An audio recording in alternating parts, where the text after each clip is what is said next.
Okay, welcome back to the channel. I just did some manual sampling of the bottle bell sounds from the Core T series. I'm just going to walk you through sort of the whole options that you have when you're going to map your samples. So the samples were all done using the manual sampler right here, which is you just set your arm record and you play a note on the keyboard itself, and then you record the audio. And there's reasons why you would want to use the manual sampler actually over the auto sampler, because the auto sampler is good for some things, but as far as like transient style, like bells and all that, it's just better sometimes captured playing it from the keyboard itself, because of the envelope attack and amp release that the auto sampler just can't handle, because it's got like a default might be like 1,000 millisecond trigger. I'm not 100% sure on that, but so anyway, so I just basically captured 6 notes manually by playing them in, and now I go in the program editor, and all I'm just gonna do is just kind of show you how to assign everything to the key bed, and then do your approaches for using your key groups. So if I immediately go to key groups, I've got 6, I think it's 6 samples, 6 key groups. So, and all I want to do, I've got choices for these key groups. So if I go into here and I go to the first key group, and I choose to map my key groups up. So the lowest sample, I think, is a C2, right up here. See, C2.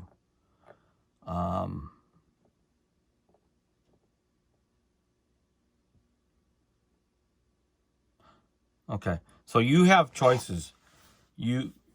I've done mine in intervals of 6 notes apart.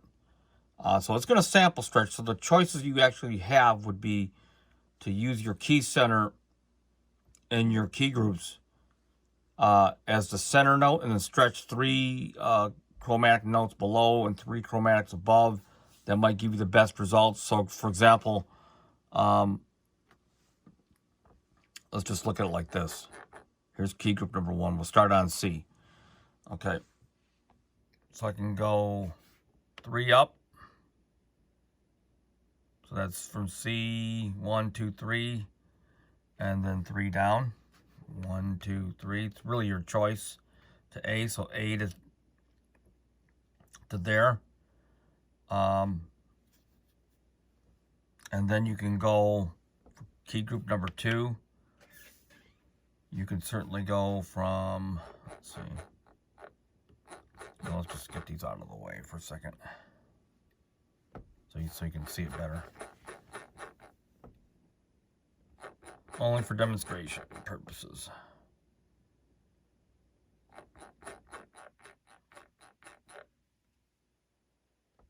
Because you can only screw up, I'll tell you.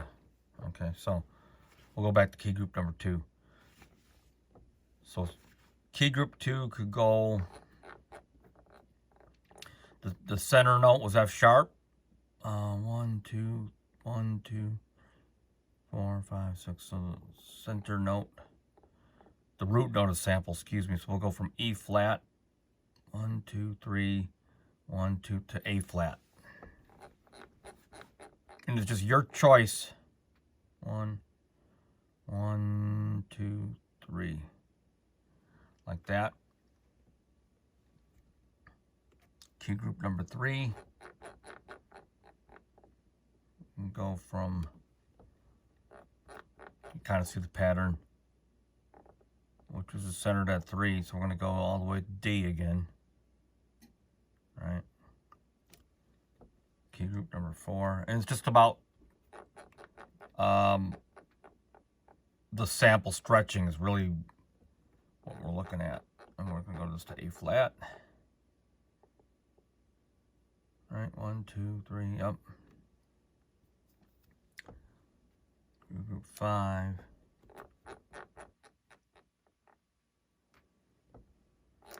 And then we're going to go to D. And the last one I think was F sharp. I think. So not, we can resample. Okay, so that's basically a little key group.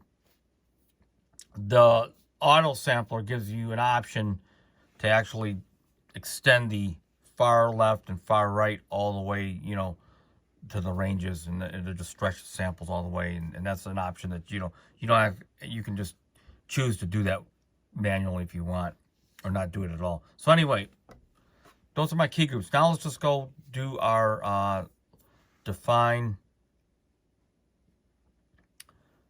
our actual key group. So we're gonna define the root notes. So root note on the first one's gonna be C2.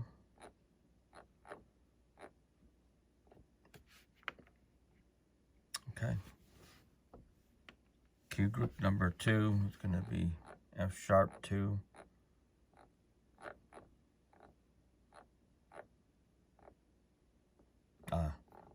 Calling that #2. Okay. Of course, C3.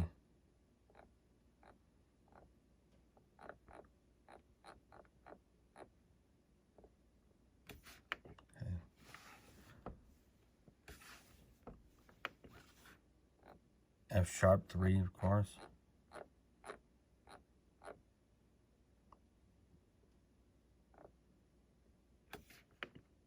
Okay.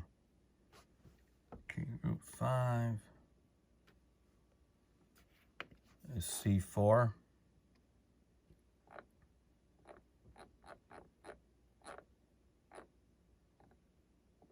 Ah, shoot. Okay. Key group 6 is C#4. Okay. Like I said, this just gives you a better result in accuracy of the sample than I'm doing in this case. So I've got no notes right here for now, and we're going to take care of that right now. So I'm going to go, we'll go from lowest to highest. We'll go all the way back, and I'm going to go in. This is just one layer now. This is not a multi-layer. So I'm going to go all the way to the C2. These were the manual samples that I captured. Okay. So there it is right there.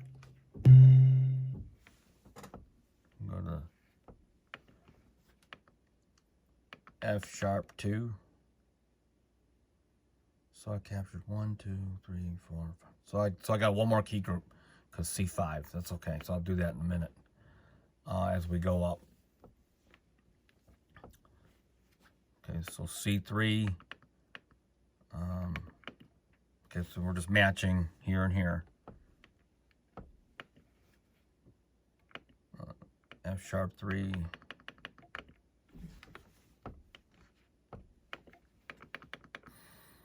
C4. F#4, of course, right? And then it looks like I captured one more key group, so I'll add another key group. We're going to go to 7. We're going to define that key group, which is kind of self-explanatory. We're going to go from D, and then I'll take it up to that next range up here. Okay, and then I might extend the lower one. I don't know. And that's C5.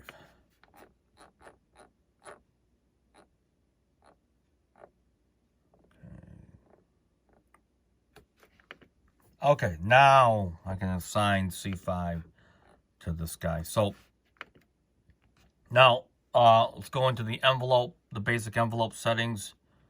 We're going to look at the amp envelope. Now just keep in mind that each key group, which I guess technically has up to 4 layers, connect all envelope settings, and anything that you do applies to the global key group in itself. And then each key group, whether it's, so in this case I got 7, you have total control of the envelope settings per key group. So if you're thinking about making a very complex sound, and you kind of have an idea of how you want your modulation to be, you need to think about that ahead of time before you sample, because if you want certain key groups to have a certain sustain, then that may dictate or determine your sampling session, so you can tailor towards how you want to program your sounds. Okay, so anyway, so here's, we should have some basic.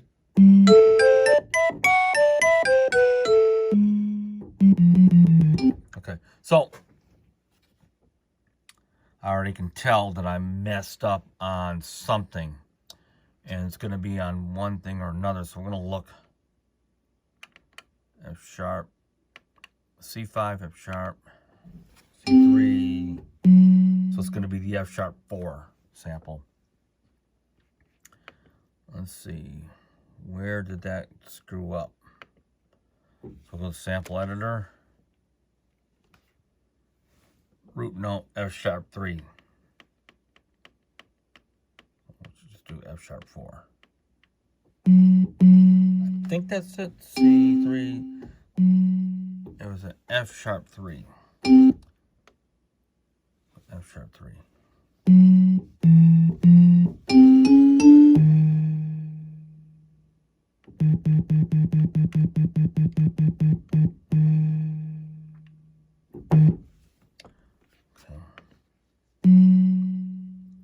So F sharp 3, is it 4?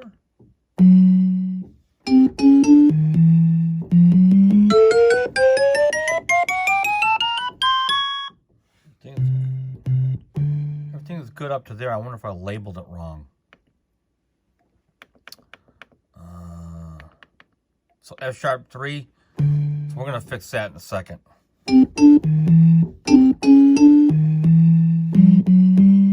Let's go back to the sample, the actual program editor. I'm going to look at the second key group, make sure I've got that set up properly. We'll go,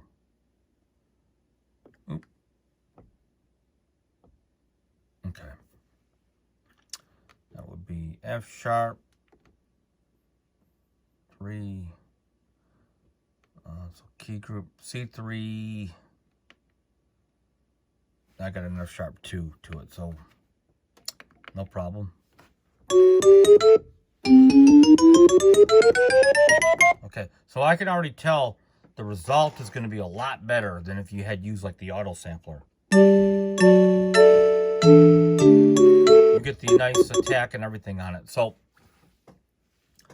let's go, and I'm gonna treat the releases globally across all key groups. So I'm gonna set it to all.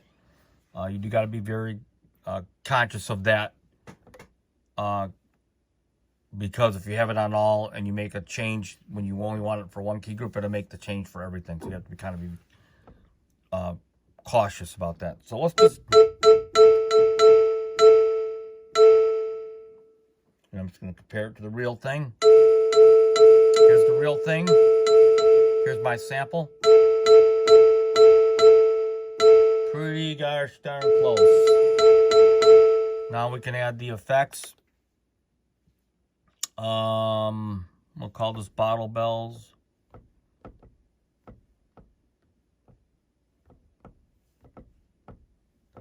Okay. Okay. And then let's add an effect. Let's see.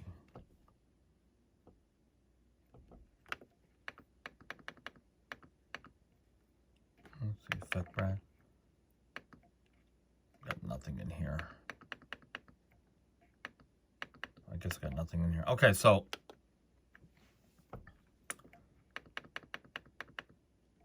this is where you tweak your effects and all that. So let's go into modulation, and we'll go to multi-chorus. And I'm going to load something to get started with.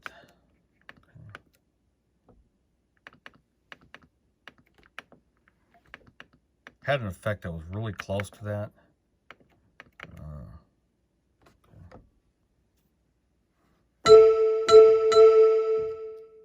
We can tweak it a little bit. Let's see.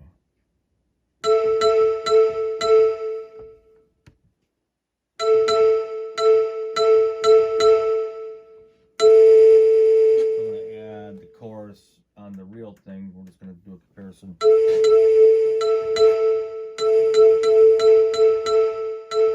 That's sort of the real thing. This is the real thing. We're playing the actual T-Series. Here's mine.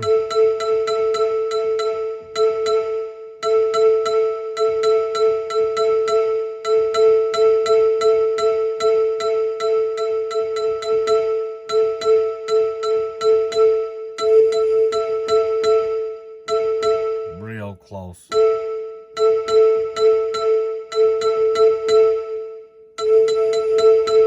Okay. Let's put the dirty reverb. So the M1 had some real dirty effects. So I'm going to go and add some effects. We'll do, let's just do a large hall, large studio or hall. Concert hall's fine.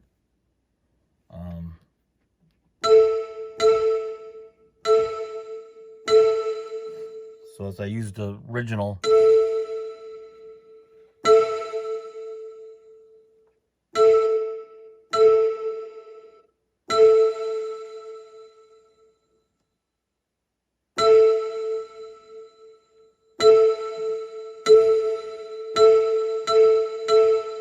okay,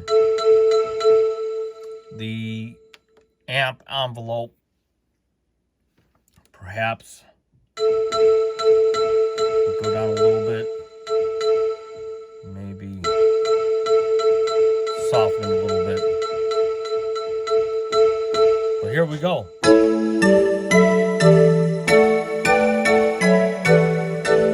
That's mine. Here's the real one.